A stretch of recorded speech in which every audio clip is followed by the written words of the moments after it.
आज की इस वीडियो में हम बात करने वाले हैं डी फार्मेसी और बी फार्मेसी में क्या अंतर होता है। आखिर डी फार्मेसी 2 साल का और बी फार्मेसी 4 साल का क्यों होता है। डी फार्मेसी यानी डी फार्मा, बी फार्मेसी यानी बी फार्मा, ये कब किया जाता है। और इसमें बहुत से बच्चों को ये डाउट्स रहता है डी फार्मेसी सही रहता है या बी फार्मेसी सही रहता है। देखिए, अगर आपको बताएं तो डी फार्मेसी भी सही रहता है और बी फार्मेसी भी सही रहता है। दोनों कोर्स अपनी जगह पर सही रहते हैं, बस आप क्या कर पाएंगे आपके ऊपर डिपेंड करता है। क्योंकि डी फार्मेसी जो होता है वो भी एक डिप्लोमा है, उसमें भी आप मेडिकल स्टोर खोल सकते हैं। बी फार्मेसी जो है उसमें भी आप मेडिकल स्टोर खोल सकते हैं। तो आपको इंटरेस्ट किस चीज़ में है।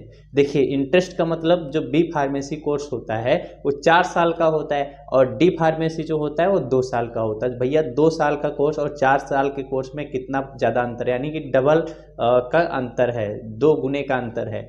तो इसमें कहने का मतलब ये है, जैसे कोई डी फार्मा करता है कोई बी फार्मा करता है, तो डी फार्मेसी में 2 साल आप व्यतीत करेंगे, बी फार्मेसी में 4 साल इंसान व्यतीत करता है, तो उसमें कहीं ना कहीं उसको फ़ायदा भी ज़्यादा मिलना चाहिए। आइए देखते हैं हम कौन कौन से फ़ायदे उसको ज़्यादा मिलते हैं। देखिए, डी फार्मेसी हो या बी फार्मेसी, दोनों कोर्स करने के लिए आप कक्षा 12 पास होना ज़रूरी है, यानी कि आपका कक्षा 12 हो जाना ज़रूरी है। वो चाहे फिजिक्स केमिस्ट्री बायोलॉजी से हो या फिर फिजिक्स केमिस्ट्री मैथ्स से हो, आल साइड वाले इसमें नहीं जाते हैं।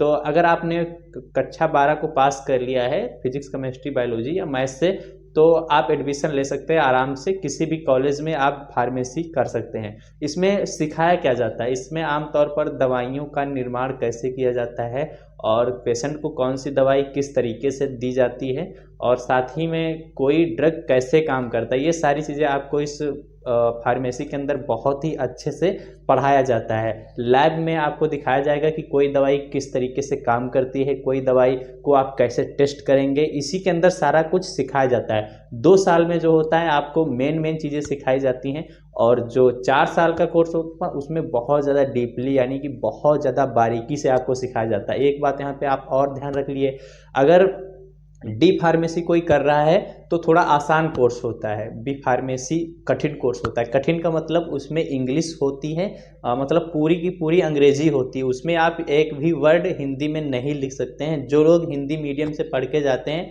उनके लिए बहुत ही मुश्किल होता है बी फार्मेसी। मुश्किल का मतलब पढ़ने वालों के लिए मुश्किल नहीं होता है, जो लोग थोड़ा कमज़ोर होते हैं उनके लिए मुश्किल हो जाता है, मेहनत ज़्यादा करनी पड़ती है। वहीं पे डी फार्मेसी वो लोग आराम से निकाल सकते हैं, क्योंकि उसमें हिंदी और अंग्रेजी दोनों ही ऑप्शन रहता है। आप हिंदी में भी लिख सकते हैं और अंग्रेजी में भी लिख सकते हैं। जो किताबें होती हैं डी फार्मेसी की वो भी हिंदी में होती हैं, और उधर जो बी फार्मेसी की किताबें पूरी की पूरी इंग्लिश में ही रहती हैं। तो इस तरीके से आपको यहाँ पे समझ लेना चाहिए कि कौन सा सरल है कौन सा कठिन है। और डी फार्मेसी में क्या होता है, डी फार्मेसी जैसे आपके पास में कम समय है, 2 साल का टाइम है और आप अपना बिजनेस स्टार्ट करना चाहते हैं, तो डी फार्मेसी आप कर सकते हैं। 2 साल का कोर्स कम पैसे में, वही किसी भी कॉलेज में जाएंगे 1 लाख से अंदर हो जाता है 1 साल में, यानी कि 80 90 70 तो बहुत मुश्किल से होता है, नहीं तो 80 से 1 लाख तक के बीच में 1 साल का होता है, यानी 2 लाख में कंप्लीट हो जाना चाहिए आपका जो है diploma in pharmacy, D pharmacy. और वहीं जो बी फार्मा होता है वो कॉलेज के हिसाब से 4 साल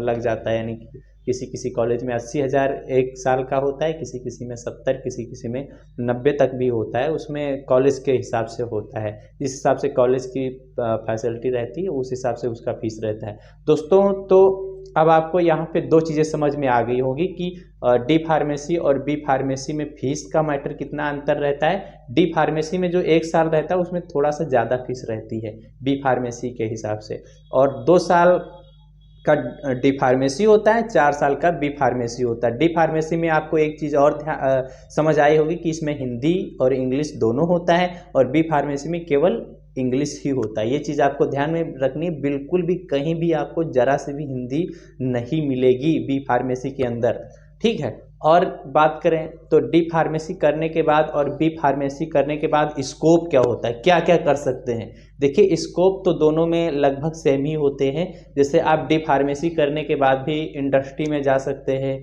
किसी कंपनी में दवाइयाँ बना सकते हैं, दवाइयों की पैकेजिंग, दवाई को जो उसका जो सिस्टम होता है उसमें पूरी देख रेख कर सकते हैं। और बी फार्मेसी करने के बाद भी आप जा सकते हैं मेडिकल स्टोर, आप डी फार्मा में भी खोल सकते हैं, बी फार्मा भी मेडिकल स्टोर खोल सकते हैं, ठीक है। तो इसमें बस अंतर ये होता है कि सरकारी जो नौकरी होती है, जो गवर्नमेंट जॉब होती हैं, तो बी फार्मेसी वालों को थोड़ा ज़्यादा मिलती हैं, क्योंकि वो लोग ज़्यादा मेहनत करके आते हैं, उनको जानकारी ज़्यादा होती है, उनको नॉलेज ज़्यादा होती है। डी फार्मेसी वाला कितना भी मेहनत कर ले 2 साल में वो चीज़ें उसको प्राप्त नहीं हो सकती जितना कि वो 4 साल में बी फार्मा करके एक बंदा सीखता है।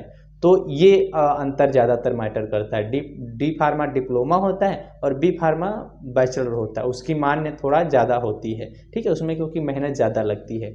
और सबसे एक बात आपको और ध्यान में रखनी होती है, ये दोनों कोर्स करने के बाद जो सैलरी होती है तो डी फार्मेसी की सैलरी थोड़ा कम होती है और बी फार्मेसी वालों की सैलरी थोड़ा ज़्यादा होती है। बाकी आपके बिजनेस की तो अलग ही बात है, आप चाहे बी फार्मा करके मेडिकल स्टोर खोलें, चाहे आप डी फार्मा करके खोलें, उसमें तो आपके हाथ में आप कितना बड़ा उसको बना पाते हैं, आपको कितना नॉलेज है, किस तरीके से आप पेशेंट को हैंडल कर पाते हैं, कौन सी दवाइयाँ देते हैं और किस तरीके से पेशेंट की बीमारी को आप ठीक करते हैं, तो ये चीज़ें उसमें मैटर करती हैं, ठीक है। तो आपको इस वीडियो में ये सब पता चल पाया होगा कि बी फार्मा करना सही है या फिर डी फार्मा।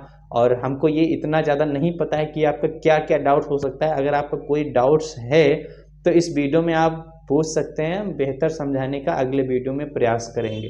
जय हिंद, जय भारत, वंदे मातरम।